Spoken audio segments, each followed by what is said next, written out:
আসসালামু আলাইকুম রহমতুল্লাহ বরকাতুহ। আলহামদুলিল্লাহ রবিল আলমিন ওসলাত ওসালাম আলা নবীল আমিন ওয়ালা আহলিহি ও সাহবিহি আজমাইন ওবায়দ। আলহামদুলিল্লাহ, আল্লাহ তাআলা কোরআনে কারীম বলেছেন, উদউ ইলা সাবিল রাব্বিকা বিল হিকমাতি ওয়াল মাউইজাতিল হাসানা ওয়াজাদিলহুম বিল্লাতী আহসান। আল্লাহ তাআলা আমাদেরকে তার নবীকে যে কাজটি করতে বলেছেন, নবী আমাদেরকে সেই কাজটি করতে বলেছেন। নবীদের কাজের মধ্যে প্রথম কাজ হইল আল্লাহর দিকে দাওয়াত দেয়া, দাওয়া ইলাল্লাহ। দ্বিতীয় হচ্ছে তাবলীগ, প্রচার করা। তৃতীয় হচ্ছে তাবশির, সুসংবাদ দেয়া। 4 নম্বর হচ্ছে তানযীর, মানে ভীতি প্রদর্শন করা। 5 নম্বর হচ্ছে তাজকিয়াতুন নফস, আত্মশুদ্ধি করা। 6 নম্বর কাজ হচ্ছে আল্লাহর বিধানকে আল্লাহর জমিনে প্রবর্তনের চেষ্টা চালানো। এই যে নবীদের কাজগুলো আমি বললাম, এগুলোর মধ্যে প্রথম হচ্ছে, কিন্তু সর্বপ্রথম হচ্ছে আল্লাহর পথে দাওয়াত দেয়া। মুহাম্মদ রাসূলুল্লাহ সাল্লাল্লাহু আলাইহি ওয়াসাল্লামকে তাকে আল্লাহ যখন রিসালাত দিলেন, প্রথমে বললেন ইকরা, পড়ো। বলছে আমি পড়তে পারি না। তখন তাকে শুনিয়ে দিলেন, রাসূলটা নিয়ে গেলেন। পরে যখন যে আয়াত নাযিল হল, প্রথম আয়াতটা ইয়া আইয়ুহাল মুদ্দাসসির কুম ফাআনদির, দাঁড়ান, উঠেন এবং আল্লাহর পথে মানুষকে কুম ফাআনদির, মানুষকে দাওয়াত দেন, সাবধান, মানুষকে ভীতি প্রদর্শন করেন। এটা কিন্তু আমাদের প্রত্যেকেরই কর্তব্য। রাসূল দুনিয়া থেকে চলে যাওয়ার আগে দায়িত্ব আমাদেরকে দিয়ে গেছেন। এই দায়িত্ব প্রত্যেকটি মানুষের। যে জানে তাই বলতে হবে, আলেম হওয়া জরুরি না। আপনি যেটা জানেন এটা বলবেন। আমার মনে পড়ে, একজন সূরা ফাতিহা শিখছে, মুসলিম সূরা ফাতিহা শিখে বলতেছিল যে আমি এই সূরা ফাতিহা জানি, আমি এটা শোনাই দিলাম আপনাদেরকে, দায়িত্ব আদায় করছি আমি। রাসূল তো বলছে আমার থেকে একটি আয়াত হলো তোমরা জানিয়ে দাও, বাল্লুগানি ওয়ালাউ আয়া, প্রচার করো। এই জন্য ঈমানদার কখনো দাওয়াতের পথে বসে থাকতে পারে না, দাওয়াত করতেই হয়ে থাকে। আপনারা যারা এখানে আছেন, তারা একটা বড় ভালো একটা পরিবেশে আছেন। এখানে অনেক মানুষ এখনও আছে, আমাদের ভাইরা যারা, অনেকেই দিন সম্পর্কে জানে না, শরীয়ত জানে না, শরীয়ত মানেও না। অনেকেই দাওয়াতের ক্ষেত্রটা বেগবান করেন, দয়া করে এটা আমি অনুরোধ করব। আর দাওয়াত জিনিসটা অনেক ব্যাপক কথা, কিন্তু সর্বপ্রথম দাওয়াতটাকে দেখতে হবে। এটা কি? প্রথম দাওয়াতটা তো তাওহীদের দাওয়াত, কোনো সন্দেহ আছে?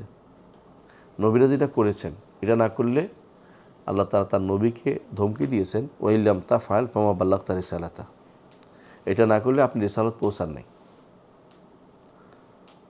তাহলে প্রথম কাজ হচ্ছে আমাদের দাওয়াত দেয়া। এই দাওয়াতটা যেন আল্লাহর পথে হয়, আর দাওয়াতটা যেন তাওহীদের দাওয়াত হয়। এটা যদি না হয়, অন্য যে কোনো দাওয়াত কোনো কাজে লাগবে না। এটা ঠিক আছে, অন্য দাওয়াতগুলো কাজে লাগবে, অল্প হোক বেশ হোক কাজে লাগবে। রাসূলুল্লাহ সাল্লাল্লাহু আলাইহি ওয়াসাল্লামের হাদিসটি আপনাদের স্মরণ আছে যে, মান কানা আখিরু কালামি লা ইলাহা ইল্লাল্লাহ দাখালাল জান্নাহ, সর্বশেষ তার কথা লা ইলাহা ইল্লাল্লাহ থাকবে, জান্নাতে যাবে। যদিও শর্ত সরাত সহ, আমার দেশে তো লা ইলাহা ইল্লাল্লাহ সবাই বলে, লা ইলাহা অর্থ কয়জনে বুঝে।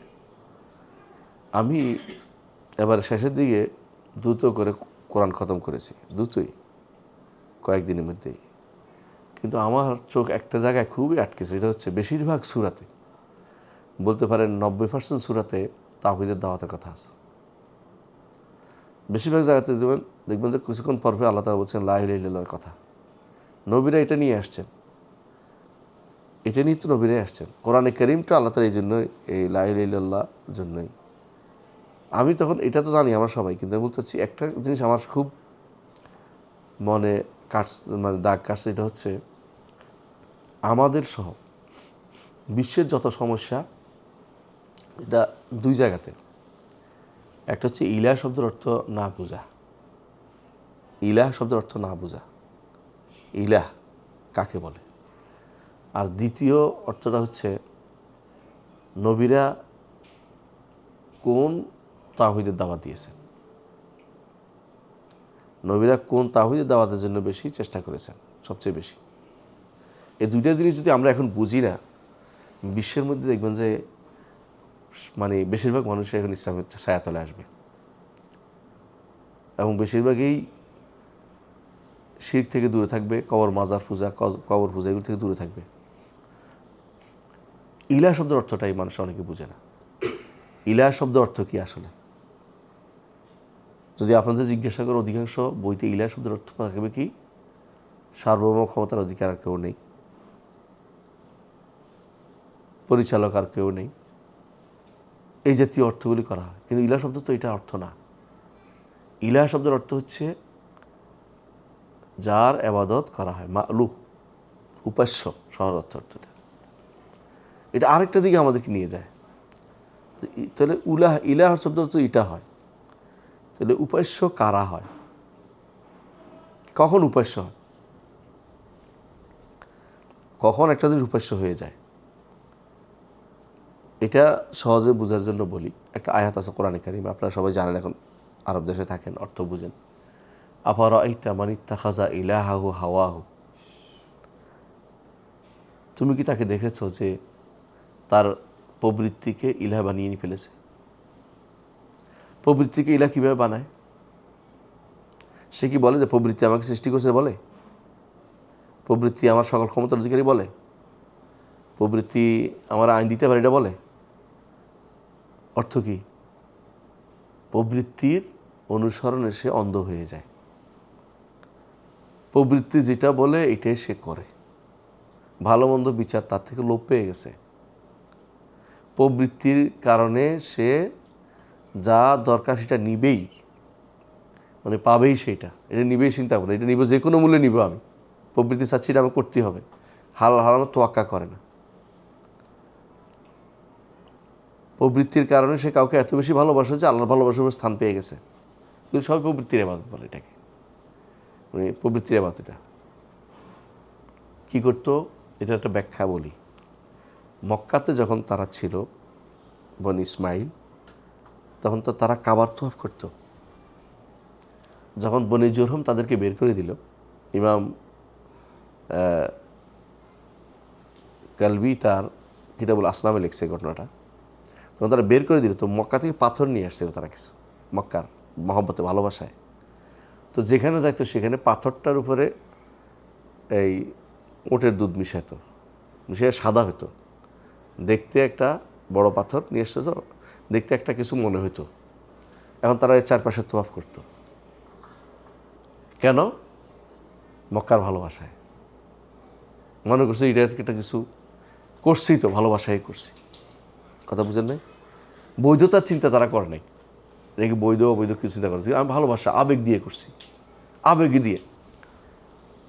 আজ বেশি পৃথিবীর মুসলিমরা, বর্তমান মুসলিমরা বেশিরভাগ আবেগ তাড়িত, আবেগ দিয়ে সব বিচার করে, শরীয়তে বিচার করে না, শরীয়তে বিচার করে না। আমি একদিন আমার রুম থেকে বের হচ্ছি, এমন সময় আমার এলাকার কিছু ছাত্র আসছে যারা আকীদা ও মানহাজের পরিশুদ্ধ না। আমাকে বলতেছে রাসূলুল্লাহ সাল্লাল্লাহু আলাইহি ওয়াসাল্লাম বাপ কি জান্নাত যাবে না জাহান্নামে যাবে? তাই আমি বললাম যে দেখো, তোমরা অনেক পড়ালেখা করছো, তোমরা নিজেরাই খুঁজে বের করো না, ঘুরে ফিরে আমার থেকে শুনবে এই ঘটনা, রসুলের বাপ কি জান্নাত যাবে না জাহান্নামে যাবে? তাই বললাম যে রসুল বাপ কোথায় যাবে? এটা হাদিসে আছে, রাসূলুল্লাহ নিজে বলেছেন আমার বাবা এবং তোমার বাবা জাহান্নামে যাবে। এক লোক সাহাবীকে বলছেন, কিন্তু জাহিলি যুগে মারা গেছে। যদি এটা না থাকতো আমরা বলতাম যে ফেতরাতের মানুষ, অর্থাৎ দুই নবীর মাঝখানের মানুষ, আল্লাহ জানে কোথায় যাবে। হাদিস থাকার কারণে আমরা এখানে আবেগকে প্রশ্রয় দিতে পারি না, আবেগ এখানে প্রশ্রয় পাবে না। তারপরে বললাম যে তোর রসুলের মা, আর মায়ের কথা রসুল নিজে বলেছেন, মুসলিম শরীফের হাদিস, তো মায়ের কবর জিয়ারত করতে অনুমতি দিচ্ছে, কিন্তু ক্ষমা প্রার্থনার অনুমতি দেয় নাই। আমি ইচ্ছা করলেও তাকে জান্নাতি বলতে পারছি না। তারা রাগ করে চলে গেল আমার কাছ থেকে, বললো যে এই জন্যই আপনাদের ওয়াহাবি বলে, মানে ওয়াহাবি আমরা। আমি বললাম যে আমার ওয়াহাবিটা হবে না, তো আমার তো বলছে আপনার আবেগ অনুভূতি কিছু নাই, রসুলের বাপকে জাহান্নামী বলতেছেন। তাহলে আমি তো বলি না, রসুল নিজেই বলছে। আমরা আবেগ দিয়ে চলছি একটা জাতি, পুরো দেশটা, বাংলাদেশের বেশিরভাগ মানুষ আবেগ দিয়ে চলে, জানেন আপনি? বাংলাদেশের বেশিরভাগ মানুষ আবেগ দিয়ে চলে। আপনি যে কোনো জায়গায় যান, দলিল নেই, দলিল লাগবে না, আবেগ আছে। এই আবেগ যখন সীমা লঙ্ঘন করে তখন এটা কি হয়, প্রবৃত্তি হয়ে যায়, এবং এই প্রবৃত্তির অনুসরণ করাটা এটা ইবাদত হয়। একটা হাদিস আপনাদের শুনে, রাসূলুল্লাহ সাল্লাল্লাহু আলাইহি ওয়াসাল্লাম বলেছেন, তায়েসা আব্দুদ দিনার, তায়েসা আব্দুদ দিরহাম, তায়েসা আব্দুল খামিলা, তায়েসা আব্দুল খামিসা। রাসূলুল্লাহ সাল্লাল্লাহু আলাইহি ওয়াসাল্লাম বলেছেন, ধ্বংস হোক দিনারের দাস, ধ্বংস হোক দেরহামের দাস, ধ্বংস হোক চাদরের দাস, ধ্বংস হোক কাপড়ের দাস। রাসূলুল্লাহ সাল্লাল্লাহু আলাইহি ওয়াসাল্লাম এই কথা বলেছেন, আপনার দাস বলেছে, এদেরকে দাস বলেছেন না? এই দাসত্ব, এই দাসত্ব কেমন হইল? সে কি কেউ কি কাপড়ের সিজদা করে? কেউ কি টাকার সিজদা করতেছে? না। মানে টাকার জন্য দিন পরিত্যাগ করা তার কাছে কোনো ব্যাপার না, টাকার জন্য শরীয়ত পরিত্যাগ করা তার কাছে কোনো ব্যাপার না। এর উপরে আপনি বিচার করেন। যারা বলতে পারে যে আল্লাহ শরীয়তে আইন বিশ্বাস করি না, সহজ কথা এটা। যারা বলতে পারে যে আল্লাহর দিন মানে আমরা ইসলামিক হুকুমত বিশ্বাস করি না, কথার কথা বলতেছি আমি। অথবা ধরেন কেউ যদি মনে করে যে আমরা এই আইন চাই না, শরিয়া আইন চাই না, কী চায় তাহলে? কোনটা চায় তাহলে? প্রবৃত্তির আইন চায়। আল্লাহ এটাই বলেছেন কোরআনে কারিমে, এটাই বলছে যে আল্লাহ আপনার কাছে যেটা দিয়েছেন, ও আনহিকুম বাইনাহুম বিমা আনজালাল্লাহ, আল্লাহ যেটা নাজিল করেছে এটা দিয়ে বিচার করুন। ওয়ালা তাত্তাবিউ আহওয়াহুম, এর বিপরীতটা হলো হাওয়া, প্রবৃত্তি। তাদের প্রবৃত্তির অনুসরণ করবেন না, কথা বুঝছেন? হয় শরীয়ত নয় প্রবৃত্তি, কথা বুঝছেন? শরীয়ত হলো আপনি ফজর নামাজ পড়বেন, আর প্রবৃত্তি হইল ফজর নামাজের কোনো দরকার নেই বলা। এখানে একটা জায়গা আছে, যে জায়গাটা মানুষ ভুল করে। একটা হচ্ছে অপরাধ বোধ আছে, আপনার গুনাহ করেছে, অপরাধ বোধ আছে, আপনি ইমানদার কিন্তু গুনাহ করেছেন, অপরাধ বোধ নাই, এটা ঠিকই আছে করছি, তো প্রবৃত্তিকে আপনি প্রাধান্য দিচ্ছেন। পার্থক্য বুঝছেন দুটোর মধ্যে? এই পার্থক্য না করার কারণে অনেকেই হয়তো এইখানে এসে গুনাহগারকেও কেউ কাফের বানিয়ে ফেলে, আবার কেউ এটা বেশি একবার আপনি জানছেন ভালো করে যে আল্লাহ শরীয়তের বিরুদ্ধে সে কথা বলে অনবরত, তারপর আপনি তাকে কাফের বলবেন না, বলে যে না হয়তো ভালো হবে কোথায়, সে ভালো হওয়ার জায়গা কোথায় রাখছে? আর আমরা একটা বড় ধরনের সমস্যা আছে, একটা হচ্ছে কি, এটা বলে এরজা। এক ধরনের মানুষকে আমি আশা দিয়ে বসে আছি জান্নাতে চলে যাবে, তারা শরীয়ত মানে না, দিন মানে না, শুনতে চায় না, সারা জীবন শরীয়তের বিরুদ্ধে, আল্লাহর শরীয়তের বিরোধিতা করছে। আমি জানি বাংলাদেশে শরিয়া বলতে কোনো ফ্যাকাল্টি নেই, ফিক বলতে কোনো সাবজেক্ট পড়ানো হয় না। শরিয়া নামে ফ্যাকাল্টি ছিল, কেটে দিছে। আমি বোঝানোর জন্য বলতেছি আমি আপনাদেরকে, যেন বুঝবেন। এদের কাছে সবচেয়ে বড় ভয়াবহ জিনিস হলো শরিয়া। ইউরোপ আমেরিকার কাছেও তাই। আমরা যাদেরকে খুশি করার জন্য এখন পাগল হয়ে যাই, ওরা একটা জিনিস মানতে রাজি আছে, এটা হচ্ছে কি, কত লিবারাল হতে পারেন আপনি, কত ছাড় দিতে পারেন আপনি। যেটা ছাড় দেন, ইসলাম ছাড় দেন। আপনি তার কুফুরি ছাড়ের কথা বলতেছে না, মানে আপনি ইসলামকে কত ছাড় দিতে পারবেন, তো তাদের কাছে আমি খুশি, তারা আপনার উপর খুশি হবে। এটা আপনাকে চেয়েছে। গত নির্বাচনে কিন্তু অনেক কাছে স্পষ্ট হয়ে গেছে এগুলি। এমন সব কাজ কেউ করেছে যেগুলো সরাসরি ইসলাম বিরোধী কাজ, আপনি জানেন। কাউকে খুশি করার জন্য নারীদেরকে নিয়ে বসতে হয়েছে আপনাদেরকে, কাউকে খুশি করার জন্য মন্ত্র পাঠ করতে হয়েছে মন্দিরে গিয়ে, কাউকে খুশি করার জন্য নমিনেশনও দিতে হয়েছে। এগুলো কোন ইসলাম? এগুলো ইসলাম বিরোধী, আপনি জানেন কি না? জানলে কেন করবেন? আপনি কি ক্ষমতার জন্য প্রবৃত্তির অনুসরণ করবেন? কেন করবেন? এগুলো কি স্পষ্ট হয়ে গেছে। কিন্তু আল্লাহ তাআলা আপনার উদ্দেশ্য পূরণ করেন নাই, কিছুই পান নাই। আপনি হাড্ডিও পান নাই, কুকুর হাড্ডি পায়, আপনি হাড্ডিও পান নাই। কারণ দিন এগুলিতে এইভাবে রাসূলুল্লাহ সাল্লাল্লাহু আলাইহি ওয়াসাল্লাম আদর্শ দিন ছিল না। এই আদর্শ দিয়ে রাসূলুল্লাহ সাল্লাল্লাহু আলাইহি ওয়াসাল্লাম দিন ছিল, রাসূলের দিনে এই আদর্শ নাই। পরিপূর্ণ মানতে হবে দিনকে। গুনার কাজ হয়ে যাবে, আপনি পাচ্ছেন না, আপনার ক্ষমতার বাইরে, কিন্তু আপনি উইলিংলি এটাতে অংশগ্রহণ করবেন, এটা হতে পারে না। একটা হলো আমার ক্ষমতার বাইরে, আমি কিছু অংশগ্রহণ করলাম, কিন্তু আপনি উইলিংলি অংশগ্রহণ করতে চাচ্ছেন, এটা তো হতে পারে না। এবং আপনি একটা জিনিস আপনি মনে রাখবেন, একটা কথা হচ্ছে কি, কিছু মানুষের অপরাধ বোধ থাকে যে এটা আমি করি নেই বললে শোনে, আর কিছু মানুষ কোরআন হাদিসকে ঘুরাইয়া এটা অপরাধ বোধ না, এটা ঠিক আছে মন বানায়। এটা বড় বড় সমস্যা। এটা আপনি সাধারণ মানুষকে জিজ্ঞাসা যদি করেন যে যে নারীদেরকে বের হওয়াটার ব্যাপার বলবে না আল্লাহ শয়তান ধরছে ইত্যাদি ইত্যাদি বলবে। কিন্তু যে বেটা মুখ খুলে নারীদেরকে বের করে নিয়ে আসছে অথবা নারীদেরকে নিয়ে দুনিয়ার সব কাজ করতে রাজি আছে, কথার কথা যে সমস্ত কাজ, ওদেরকে আপনি শরীয়ত দিলে কিন্তু মানে শরীয়তের কথা বললেও শুনবে, বলে এটাও তো একটা মত আছে, মত বানাই ফেলবে একটা। আমি আরও সহজ করে দিই, আমাদের সংবিধানে 4টা নীতি আছে না? একটা কি সমাজতন্ত্র, একটা গণতন্ত্র, একটা কি সেকুলারিজম, আরেকটা কি জাতীয়তাবাদ। ধর্মনিরপেক্ষতা বলছে, সেকুলারিজম বলছে, জাতীয়তাবাদ। এগুলি কোনোটা কি ইসলামিক? কিন্তু আমাদের উপর চাপিয়ে দেওয়া হচ্ছে, আমরা চুপ থাকতে, কিছু করতে পারতেছি না। কিন্তু আপনি প্রতিষ্ঠা করতে গেলে এটা হারাম হবে না? প্রথমত হারাম থাকবে, দ্বিতীয় এটার পক্ষে প্রতিরোধ করতে গেলে কুফরি হবে। একটা হলো আমি করতে পারছি না, বলতে হবে আমাকে এটা হারাম। আর হলো না এটা ঠিক আছে, কোনো সমস্যা নেই। এটা তো গত নির্বাচন তো বেশিরভাগ মানুষ এটা বলছে। তা আমাদের নৈতিক স্তর, ইমানের স্তর কত নিচে। আমরা কিসের দাওয়াত দিব আমাকে বলেন তো? এগুলি যদি কি ইমান বিরোধী হয় তা আপনি দাওয়াত কিসের দিচ্ছেন? মানে ইমান বিরোধী মানুষ আমার দেশের কত পার্সেন্ট? যদি গত নির্বাচনের ভোটের কথাই বলি না কেন, যারাই ভোট দিতে গেছে এদের মধ্যে কত পার্সেন্ট আছে যারা এই জিনিসটা জানে যে ইমান বিরোধী? আসলে কি জানে? জানলে কি এটা করতে পারে কেউ?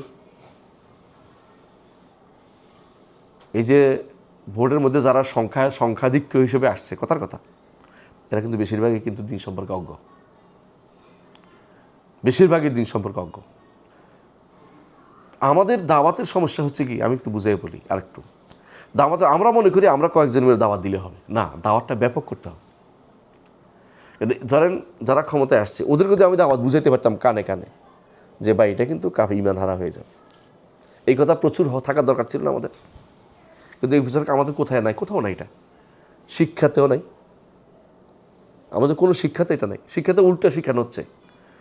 এমন এমন সাবজেক্ট ঢাকা বিশ্ববিদ্যালয়ে আছে বা আমাদের বিশ্ববিদ্যালয় আছে, যেই সাবজেক্টগুলো শিখানো হয় কুফরি মন্ত্র। কোনো সন্দেহ আছে? কুফরি তন্ত্র শিখানো হচ্ছে, যেগুলো কুফরির উপরে মানুষকে তৈরি করা হচ্ছে। আমার মনে পড়ে আমার এক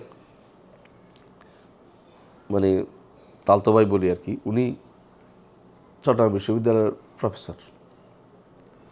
তো উনি আমার বড় ভাইকে বলতেছেন যে ভাই আমরা তখন বানর ছিলাম, কেমন ছিলাম জানি। তা আমার ভাই বলতেছে অসম্ভব, আমরা বানর ছিলাম না কোনো দিনই। তো উনি বলছে কী বলে, এটা তো মানে লিখিত পড়ে আসছে, উনি ইউনিভার্সিটির প্রফেসর হয়ে এসে বলতেছেন। মানে এটা কিন্তু কোনোভাবে তিনি নো করার চিন্তা মাথায় নাই, মানে প্রতিষ্ঠিত করে ফেলছে ওনার বানর ছিল একশো মানুষ। এটা মানে এরপরে লেজটা পড়ে গেছে, এরপর মানুষ হয়েছে, অসুবিধা নেই, আল্লাহ সৃষ্টি করছে, লেজ ফালাই সৃষ্টি করছে আর কি, এরকম আর কি কথাটা অনেকটা। আল্লাহ মানি, এটাও মানি, তো ইমানদার বলতে পারে না এগুলি। তো এমন একটা শিক্ষা ব্যবস্থার উপরে আমাদের দেশটা আছে, আমি মনে করছি যে এখানে আপনার আমার এই অল্প অল্প দিয়ে কাজ হবে না, আমূল পরিবর্তন দরকার। অল্প অল্প বুঝুন তো, বিশাল যেখানে সব নষ্ট। আরবরা বলে ওহাল ইউফসিদুল আত্মার মা আফসাদা উদ্দাহার, একটা পুরা জায়গাটা নষ্ট, এখানে আপনি আতর ঢেলে দিলে কাজ হবে না, নষ্ট পুরাটা নষ্ট হয়ে গেছে, আতরে অল্প আতরে কাজ হবে না, আপনার পুরো চেঞ্জ করা দরকার। এই পুরো চেঞ্জের জন্য দাওয়াতটাকে ব্যাপক করতে হবে। যে কথাটা আমি বলতে চাচ্ছি, আমাদের দাওয়াতটা হওয়া উচিত মসজিদে মসজিদে, ঘরে ঘরে, বাড়িতে বাড়িতে, যেখানে সেখানে। যেটা কুফরি প্রচার করা দরকার, নেগেটিভ সেন্সটা বেশি। নেগেটিভ সেন্স বুঝছেন কিনা? কোন কাজ করলে ইমান যায়, কোন কাজ করলে ইমান যায়, এটা প্রচার করা উচিত বেশি। আপনি জান্নাতের প্রচার করলে সারাদিন কেবল এই কাজ করলে এত নেকি, এই কাজ করলে এত নেকি, উনি নেকি লয়ে বসে আছে, কিন্তু কিছুক্ষণ পরে ইমানে চলে গেছে। ওটা কী করবে? এত এত নেকি করছে কিন্তু ইমান হারা হয়ে গেছে, এরপরে কী লাভ হবে? এটার ওই কি কোনো কাজ হবে? কোনো কাজ হবে না। ইমান কিভাবে যায় এটা শেখানো উচিত। আমাদের কোনো শিক্ষা ব্যবস্থা আপনি কি পাইছেন কোনো দিন পাইছেন যে ইমান কেমনে যায়? ইমানের গুরুত্ব এত বেশি নেই। ইমানের গুরুত্ব এত বেশি নেই। ইমান কেমনে যায় এটা কেউ শিখে নেই। অথচ কোরআনে কারীমে সুবহানাল্লাহ ইমান কিভাবে যায় এটা বেশি বর্ণনা করেছে।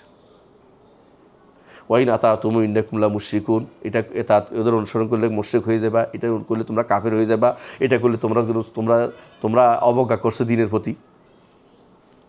আপনাদের হাদিস সহজে মনে আছে। বলছে আমরা তো ইয়া রাসূলুল্লাহ হাসতে খেলতে বলছিলাম। কোন কথাটা বলছিল? যে এই মানুষগুলো শুধুমাত্র পেট নিয়ে আসে। অবজ্ঞা করছে কাদেরকে? রাসূলের সাহাবীদেরকে, একজন আরেকজনকে অবজ্ঞা করছে, তাই তো? কিন্তু মুনাফিক ছিল। বোঝা গেল কেমনে? কথা দিয়ে। মুনাফিক তো পেটের ভিতরে কেউ বোঝার উপায় নেই। আল্লাহ তাআলা কী করলেন? আল্লাহ তাআলা বলছেন লা তা'তাযিরু কাদ কাফারতুম বা'দা ঈমানিকুম। ওজর পেশ করার কোনো দরকার নেই, ঈমানের ফেরে কাফের হয়ে গেছে। কথা কদ্দুস ছিল? একটু কি অবজ্ঞা করছে কিসের ব্যাপারে? যেটা শুধু পেট নিয়ে আসে। মানে একটা ভালো মানুষদেরকে অপমান করছে ইসলাম নিয়ে, খেয়াল করেন, কটাক্ষ করছে। আর যারা দাড়ি নিয়ে কটাক্ষ করে, বোরকা নিয়ে কটাক্ষ করে, ইসলাম নিয়ে কটাক্ষ করে, শরীয়ত নিয়ে কটাক্ষ করতেছে, এদেরকে ইসলাম কে বুঝাবে? এমন একটা জনসমাজ আমাদের আছে, বিশাল মুসলিম সমাজ বলি আমরা, যারা মনে করি পশ্চিম দিকে ডুমাইলে হইল, কেবলা আর কোরবানি খাইলে হইল। হ্যাঁ, এদিক দিয়ে দলিল দিয়ে সবাই মানে ইস্তাকবালা কেবলা তানা ও আকালা যাবি হাতানা, তারপরে ওয়া সাল্লাতানা, আমাদের মধ্যে সালাত পড়লো। ফাজালিকাল মুসলিমুল্লাহ যে আলাইহি জিম্মাতুল্লাহ ওয়া জিম্মাতুর রাসূল, হাদিস দলিল দেয়। হাদিস ঠিক আছে, দলিল দেওয়াটা ভুল আছে। দলিল দেওয়াটা কিসের ভুল এটা বুঝতে হবে আমাদেরকে। কিসের ভুল দলিল দেওয়াটা, কারণটা ভুলটা কি? সে তো মুসলিম বুঝছি, তাকে তো বিপরীতটা না পাওয়া গেল পর্যন্ত সে মুসলিম। একজন মানুষ পশ্চিম দিকে সালাত আদায় করছে, আপনি তারা কাফের বলতে পারবেন না কোনো দিনে। যদি পশ্চিম দিকে সালাত আদায় করছে দেখছেন, এরপরে আবার এসে খাজার কাজ চাইছে, কী করবেন? কাফের। চাইলেও কাজ হয় নাই, নষ্ট হয়ে গেছে এটা। কবর একটা জবে করছে, ইমানদার নাই, কাফের। যদিও সে আপনারা আল্লাহর জন্য কোরবানি করছে, তারপর কাফের। ছোট একটা কারণে কাফের হয়। ইমান হইতে হলে অনেকগুলো জিনিস লাগে। ইমান হইতে হলে অন্তর, মুখ এবং অঙ্গ প্রত্যঙ্গ, তিনটা জিনিস দিয়ে পাঁচটা জিনিস বেরোতে হয়। একটা হচ্ছে কি? অন্তরের কথা, অন্তরের কাজ, মুখের কথা, মুখের কাজ, অঙ্গ প্রত্যঙ্গের কাজ। পাঁচটা জিনিস লাগে তো, যেটা রাসূলুল্লাহ সাল্লাল্লাহু আলাইহি ওয়াসাল্লাম বলেছেন আল ঈমানু বিদ'আ সাবউনা শুরবা, ইমানের 70টি শাখা আছে এখানে বলছেন। ইমান চলে যাওয়ার জন্য কী লাগে? একটা ছোট্ট জিনিস হলে চলে যায়। ইমান হওয়ার জন্য অনেক কিছু লাগে, আমি বুঝাতে পারছি কথাটা। অজু হওয়ার জন্য 4টা জিনিস লাগে না? কমপক্ষে আমরা তো 6টা বলি, আপনারা তো 4টা বলেন।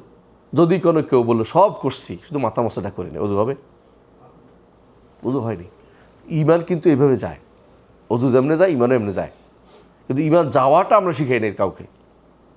ছোটো কাল থেকে ইমান যাওয়াটা শেখানো উচিত ছাত্রদেরকে। ইমান কেমনে যায় পরিবারের শিক্ষা দেওয়া উচিত, পরিবারে ইমান যায় কেমনে শিক্ষা দেওয়া উচিত। তো দাওয়াতের ক্ষেত্রে দেখেন, দাওয়াতের ক্ষেত্রে এই জন্য আল্লাহ তাআলা কোরআনে কারীমে যখন দাওয়াতের আগে বলছে ফামান ইয়াকফুর বিত-তাগুত ওয়া ইউমিন বিল্লাহ, প্রথম কাজ হচ্ছে তাগুতকে অস্বীকার করা, দ্বিতীয় হচ্ছে ঈমান আনা। অর্থাৎ আগে অন্তর থেকে ঝেড়ে ফেলে দিতে হবে, কুফরির কোনো চিন্তা যেন না থাকে। কুফরি যেমনি কেউ শিখেই নেই কুফরি কী জিনিস, তাকে আপনি কীভাবে বলবেন যে কুফরি চিন্তা ঝাড়িয়ে ফেলতে? সে সারাদিন করে, এরপরে ঈমান ঠিক থাকে। মুসাবিয়া দরবার বলেন, আমাদের দেশের মানুষ, মুসাবিয়া দরবার তো শেষ নেই আপনাদের এলাকায়। কত দরবার আমি এবার দেখলাম, মানে মসজিদও আছে, এটাও চলে, উনি এটাও করে এটাও করে, নামাজও পড়ে, কবরও সিজদা করে, কোনো সমস্যা নেই। ঈমান তাদের থাকে। এই ঈমান কেমনে থাকে আল্লাহ জানে। ঈমান শুধু থাকেই থাকে, কোনোদিন যায় না। একটা দেশ যেখানে এখনও মাজার পূজারীর সংখ্যা বেশি, বাংলাদেশে বেরলভির সংখ্যা বেশি, আপনি বিশ্বাস করেন এখনও 70-80% বেশি মানুষ বেরলভি আকিদা, তাদের কাছে ঈমান যায় না কোনো দিনই। এমনকি আমাদের দেশে দেওবন্দি হুজুররাও বলে এটা ঈমান যাওয়া অনেক গুনার কাজ করতেছে, ঈমান যায় না। ওরাও বলে যে এটা গুনার কাজ। তাহলে ওনাদের সামনে কীভাবে হইতে পারে? আপনি খেয়াল করেন যে দরগা মসজিদের বড়, দরগা মাদ্রাসার খতিব, দরগা মাদ্রাসার খতিব কেমন হয়, কথাটা কত বিরোধী আপনি বুঝছেন দিনের। দরগা তৈরি করছে, দরগাতে সিজদা হচ্ছে, টাকা দিচ্ছে মানুষ, সেই টাকা দিয়ে মাদ্রাসা চলতেছে। হ্যাঁ, এটা কোন ধরনের কথা? এটা এটা কোন কোন ইসলাম এটা অনুমোদন করলো তাকে? তার তো প্রথম কাজ ছিল দরগা ভাঙ্গা। শিরিক হতে দেখে একজন মানুষ চুপ থাকে কি করে? একজন মানুষ চুপ থাকতে পারে না শিরিক হতে দেখলে। কিন্তু দাওয়াতের মূল জায়গাটায় হারিয়ে ফেলেছি। দাওয়াত আমরা সবাই দেই, কিসের দাওয়াত দেই? কেউ বলেন আসেন ভাই সালাত পড়ি, কেউ বলেন আসেন ভাই আমরা ইসলামী আন্দোলন করি, কেউ বলেন যে আসেন ভাই আমরা এটা করি। এক একজন এক একটা দাওয়াত দিচ্ছি। আগে দাওয়াত নবী রাসূল দাওয়াতটা আগে দেন সবাই মিলে। কী দাওয়াত দিবেন? আসুন আমরা সবাই মিলে নবী রাসূল তাওহীদটাকে প্রতিষ্ঠা করি। ঈমান নষ্ট হয় এটা জানাই, তাওহীদটা প্রতিষ্ঠা করি। আমি আজকে আকীদা শব্দ উল্লেখ করলামই না ভয়ে, কারণ আপনারা তো আকীদা দেখতে পারেন না। তাওহীদটা প্রতিষ্ঠা করতে, ঈমানটা প্রতিষ্ঠা করতে হবে। ঈমান কীভাবে যায় এটা জানতে হবে। আমাদের অন্তরের ভিতরে নেফাকে ভর্তি। নেফাকের প্রকারগুলি যদি পড়েন তো বুঝতে পারবেন কী অবস্থা। এই জন্য আমি আপনাদেরকে অনুরোধ জানাবো, যারা আপনারা এখানে আসেন একটু এখানে দেখেন, আর কিছু হোক, পরিবেশটা আপনার এত আপনার পক্ষে ইচ্ছা করলে আপনি শিরিক করতে পারতেছেন না, কিন্তু মনের শিরিক তো বসে আছে মানুষ। মনের শিরিক বুঝুন তো, মদিনায় এসেও কিন্তু অনেক মানুষ আছে মক্কা মদিনায় এসেও শিরিক করে। মক্কা মদিনায় এসেও রসুলের কবর না পাইলে কিছু দূর থেকে হলে শিরিক করে বলবে। কিছু একটা ছিঁড়ার জন্য বসে থাকে, বালু নেওয়ার জন্য বসে থাকে, এরা শিরিক করতেছে। তো শিরিক করতেছে। যদি মনে করে যে গিলাপ ছিঁড়তে পারলে, একটা কাপড় নিতে পারলে আমার জীবন ধন্য, তো কাফের। কারণ তো বরকত নিতেছে, বরকত তো এখানে নাই। গিলাপ তো বানাইছে সৌদি সরকার, রসুল্লাহ কাপড় পাইছি নাকি আমরা তো নিব।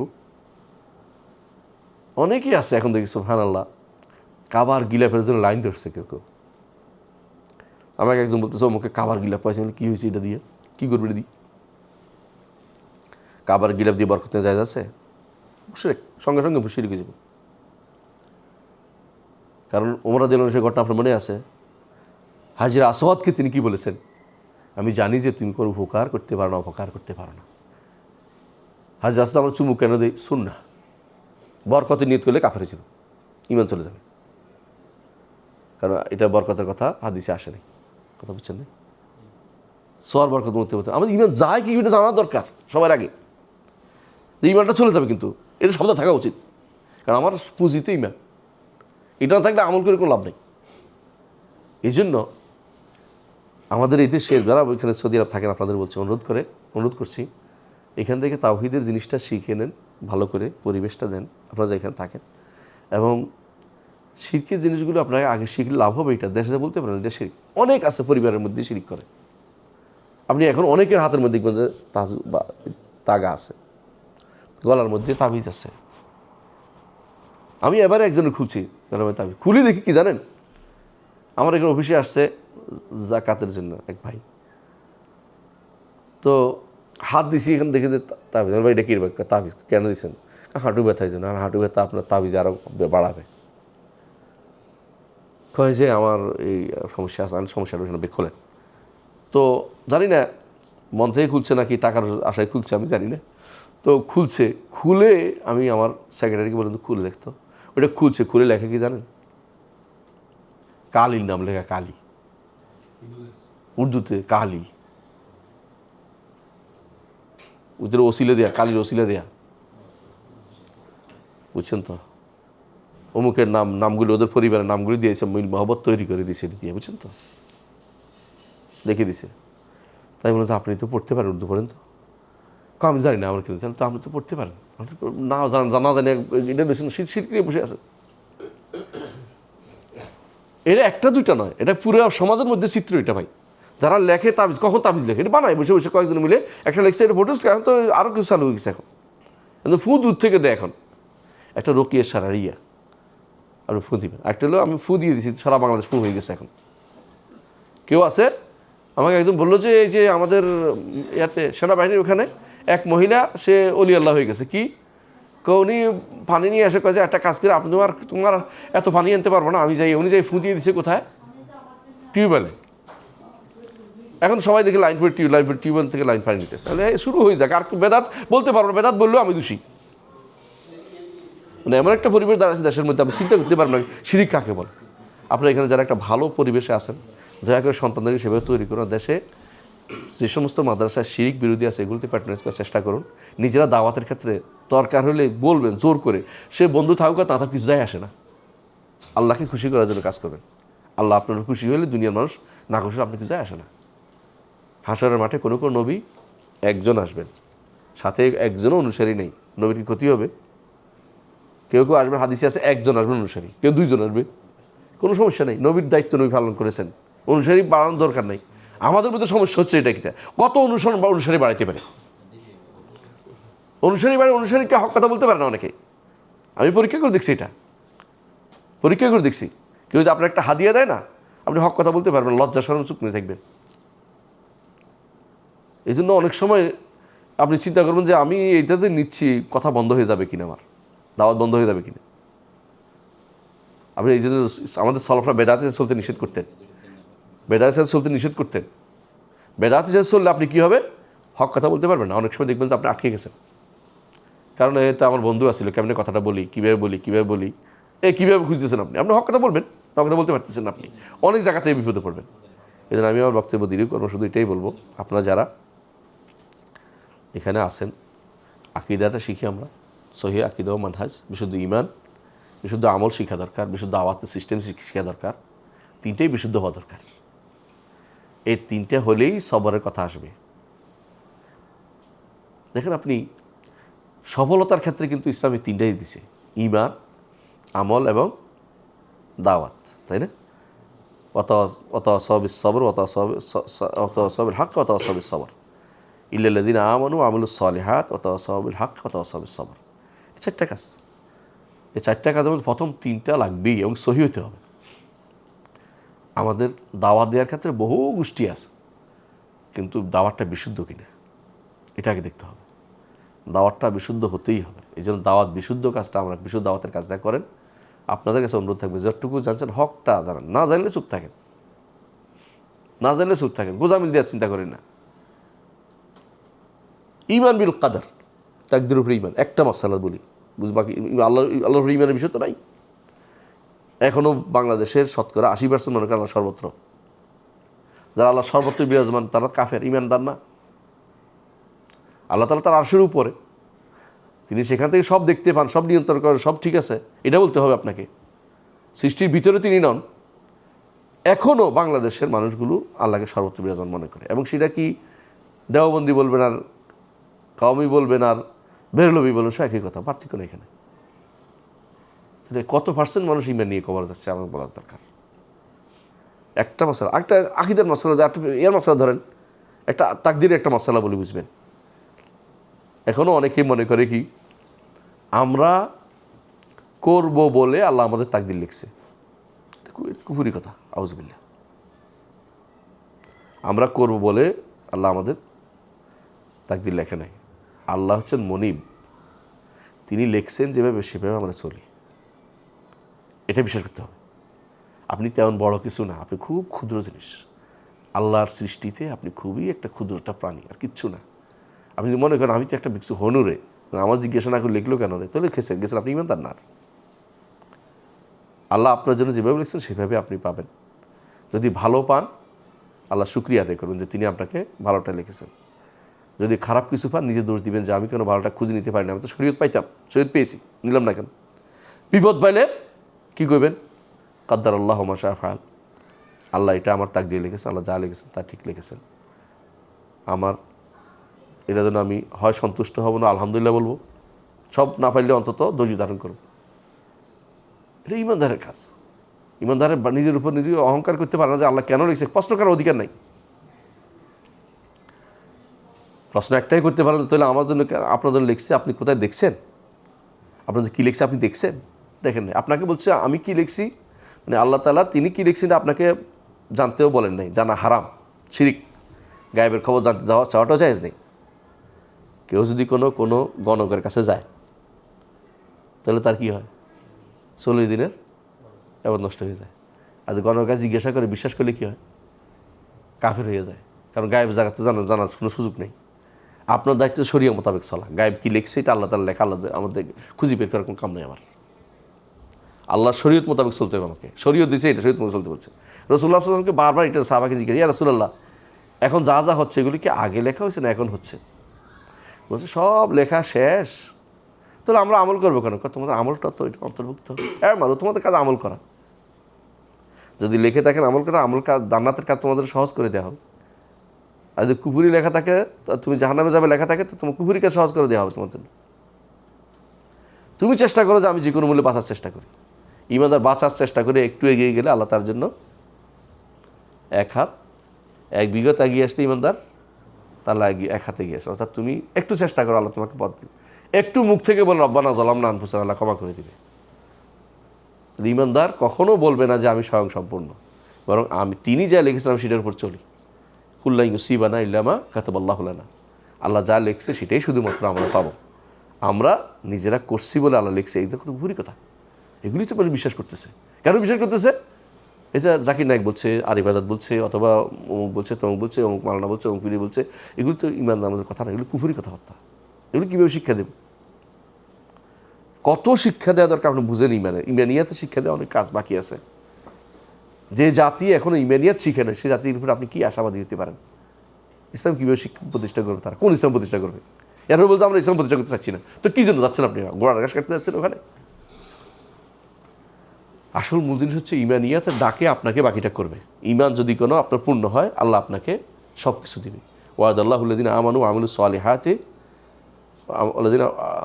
ওয়াদাল্লাহুল্লাযিনা আমানু মিনকুম ওয়া আমিলুস সালিহাতি লা ইস্তাখলিফান্নাহুম ফিল আরদ। আল্লাহ তাআলা আপনাকে সব দিবেন। মালিক আব্দুল আজিজ রহমতুল্লাহ আলাইহি এদেশে ইসলাম প্রতিষ্ঠা করেছে ইমান বুঝে, এই জন্য টিকে আছে। যেদিন ইমান নষ্ট হয়ে যাবে সেদিন থাকবে না, এটা মনে রাখেন। থাকবে যে কোনো রাষ্ট্র, অনেক রাষ্ট্র তো কাফর কুফরি রাষ্ট্র থাকে, কিন্তু ইমানিয়াতের রাষ্ট্র আর থাকবে না। এটা আমাদেরকে রাষ্ট্র প্রতিষ্ঠায় বড় কথা না, ইমানটা আপনার অন্তরে প্রতিষ্ঠা করুন, বাইরে প্রতিষ্ঠা করুন, সমাজে প্রতিষ্ঠা করুন, অটোমেটিক রাষ্ট্র প্রতিষ্ঠা হয়ে যাবে।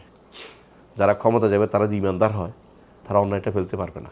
আপনি এত ওই কিছু মানুষ দিয়ে পারবেন না, সব মানুষের দাওয়াত দিতে হবে। কিছু মানুষের দাওয়াত এটা ইসলামের না। আমি কি বুঝতে পারছি? এই জিনিসটা আমাদের বোঝা দরকার। আল্লাহ আমাদের তৌফিক দান করুন। আমি আর বক্তব্য দীর্ঘ না করি, শেষের দিকে কিছু কথা বলি। এটা হচ্ছে রমাদান মাস শেষ হয়েছে। রমজান মাসে আমরা যেগুলি করেছি এগুলি কি পরে আছে কি নেই? আছে তো। এরপরও সওম আছে, নফল সওম। এরপরও কেয়াম আছে, নফল কেয়াম আছে না? যতটুকু পারা যায় করবেন। এরপরেও দান করতে পারবেন, এরপরেও ওমরা করতে পারবেন, এরপরেও সাদাকা করতে পারবেন, এরপরেও কোরআন তেলাওয়াত করতে পারবেন। এই কাজগুলো তো মেইন। এগুলো কোনোভাবেই যেন আমাদের থেকে ছুটে না যায়, চেষ্টা করবেন কিছু কিছু করার। আল্লাহ আমাদের তৌফিক দান করুন। সুবহানাকাল্লাহি ওয়া বিহামদিকা আশহাদু আল্লা ইলাহা ইল্লা আনতা আস্তাগফিরুকা ওয়া আতুবু ইলাইক। আসসালামু আলাইকুম ওয়া রাহমাতুল্লাহি ওয়া বারাকাতুহু।